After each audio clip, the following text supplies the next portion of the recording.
Am I recording? Sugar, I stopped the video and didn't turn it around. I hope I can merge them. This is why we practice. God damn it. Anyways, it may be a two-parter until I get my video software, editing software back. I apologize for that. So, we've already done about 1K. About here is 1K. If you go down that way in Hyde Park, there's Colburn Lodge. Its claim to fame is that it was the first indoor toilet in the city of Toronto. That is no joke. Look it up. It had the first indoor plumbing in this city. West Enders, we've always been advanced. And just over here, this little hill where you see these people coming up from, it's the Hyde Park Zoo. And there used to be people who did go-karting down there. It used to be cool to watch. They like make these go-karts and go flying down that hill. It was awesome.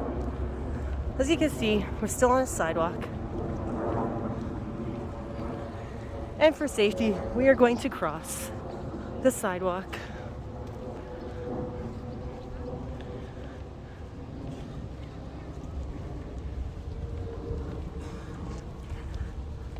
As I'm walking through the park, right here, the Dream at Hyde Park, that way, Shakespearean plays, different plays, indigenous dancing, choirs, you name it. They always have a lot of different things down there. It's a lot of fun. You should really go check it out. But I just want to share maybe 2 statistics about suicide. And one of them is men and suicide. So men are in crisis. They are dying by suicide in huge numbers, but the general public remains largely unaware of the disturbing statistics. Almost as many men die by suicide every year in Canada as by prostate cancer. So think about that.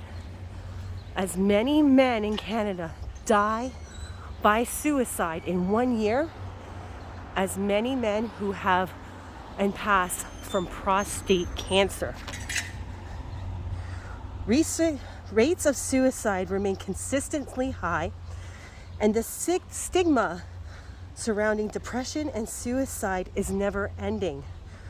What makes the lack of support even more egregious is that, unlike cancer, suicide is 100% preventable. So think about that. One of the second highest leading causes of death of men in Canada is suicide. And why is that? Because of stigma and how we raise men. That they can't talk about their feelings. That they can't reach out for help and support. That they're weak if they go to therapy. That they're weak if they can't just suck it up and be a man. How horrible is that, really? As many men die by suicide as they do by prostate cancer in Canada. That's scary. That's why reducing stigma, eliminating stigma, not reducing, eliminating stigma is vital to what we're doing at the work that we do at distress centers. It's scary. It really is. We gotta show everyone love and support and reach out when we're struggling. That's why I wasn't embarrassed about the other videos that I made, because I was struggling. A part of me is still struggling.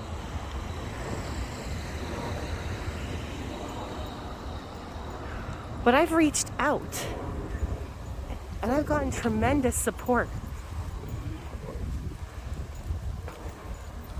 Now, if men could do that, we'd eliminate a lot of suicides, that's for sure.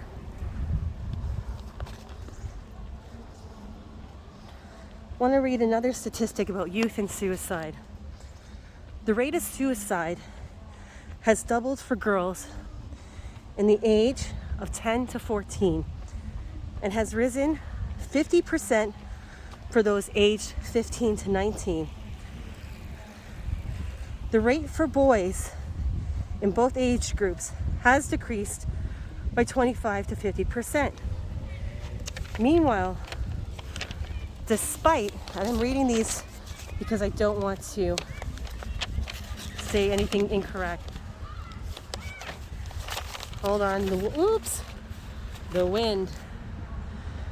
Meanwhile, despite these changes in rates, girls kill themselves far less often. Boys die by suicide 2 to 3 times more often than girls. As boys grow into manhood, their rates continue to climb, escalate sharply in their 20s, and culminate in a staggering rate of 27.4% per 100,000 in the range of 40 to 44 years of age. That's incredible.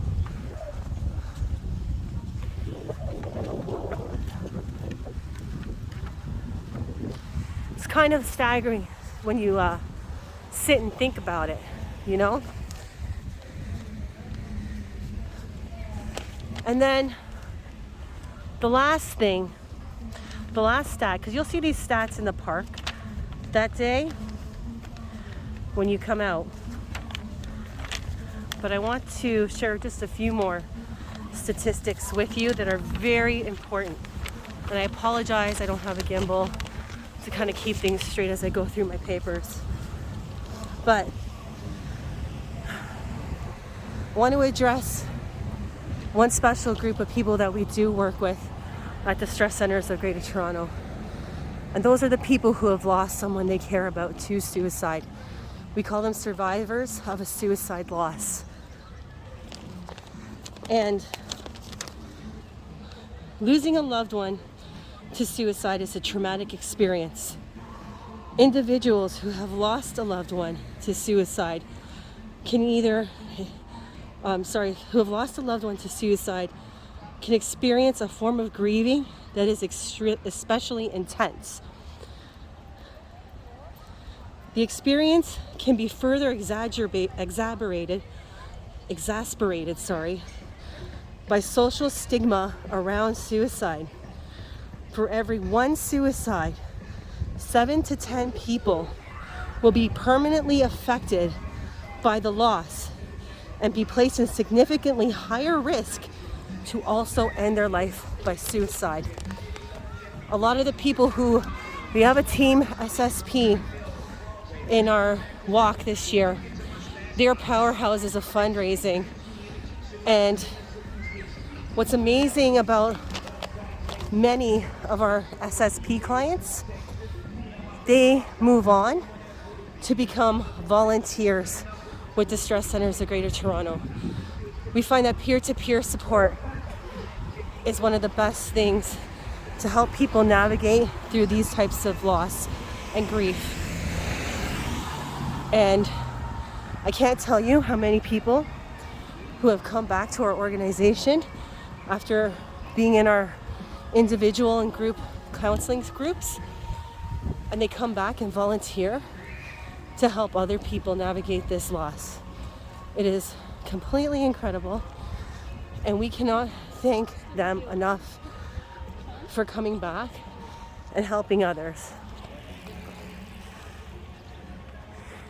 Now, you're probably wondering, why are we doing 4K? So I'm going to tell you. This route that we're walking around High Park, it's 2K, and we're going to do it twice, which equals 4K. And what we thought was amazing about this particular route was that each year in Canada, 4,000 people die by suicide. Every single year, 4,000 people die by suicide in this country. And so part of our walk is to memorialize them. So for every kilometer that we walk that day, we're honoring 1,000 people that died by suicide, which is why it's vital that everyone come out and do this 4K and honor those lives, spread awareness about the facts, eliminate stigma in our society, and spread awareness about the programs and services that the stress centers of Greater Toronto offer. This event is important to all of us.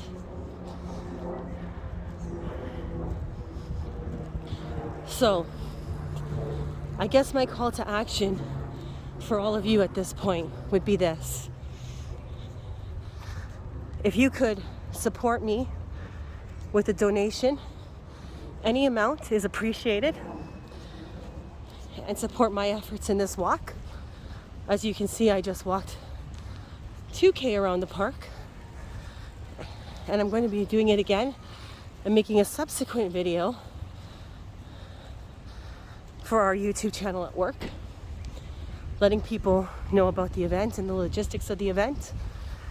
But if you could support me or just make a donation to the event, that would be greatly appreciated.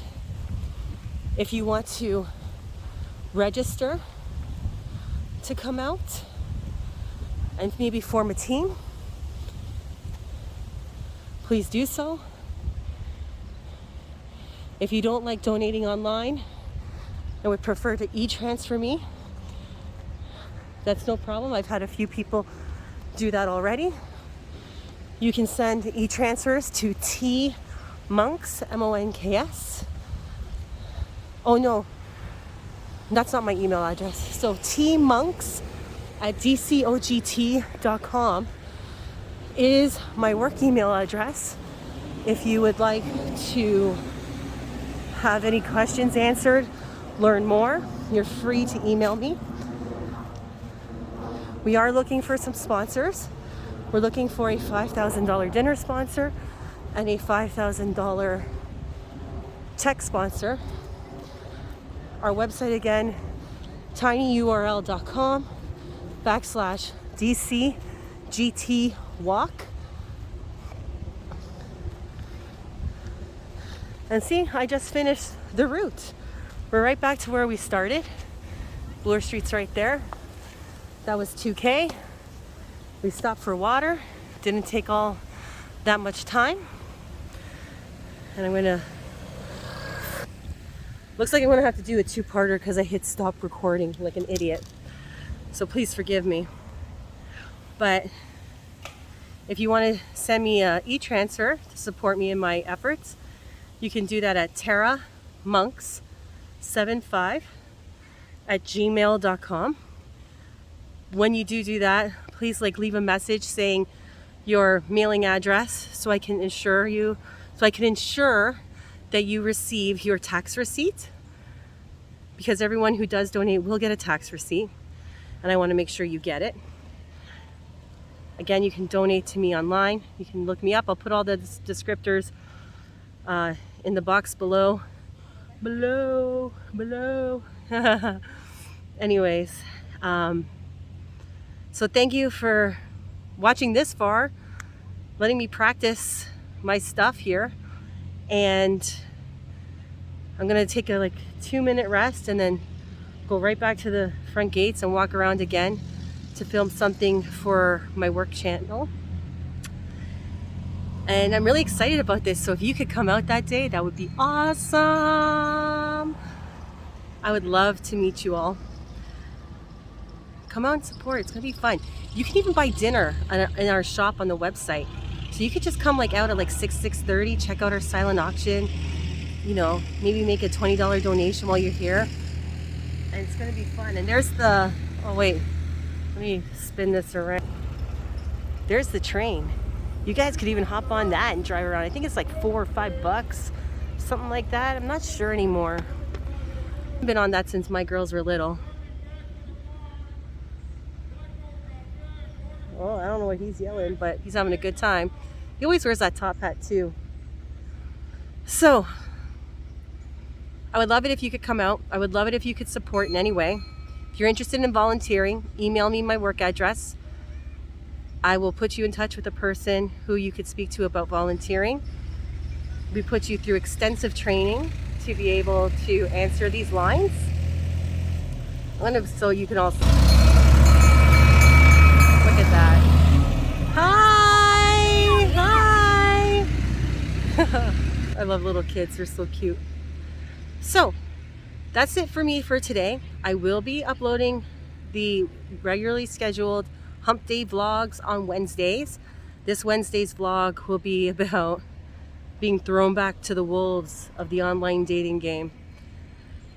I'm going to read you some of the cleaner notifications. I won't show you any of the pictures.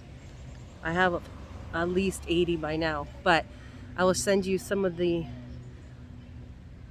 words that have been sent to me, and then people wonder why you get upset. So anyways, have a great day, everyone. This is probably going to be a two-parter. I apologize. And I have an appointment with my IT people Wednesday to get my computer all fixed back again because it's a hot mess. So, okay, everyone, thank you for watching. Thank you for any support that you could provide. And I want you all to have a fabulous day. Take care. Bye.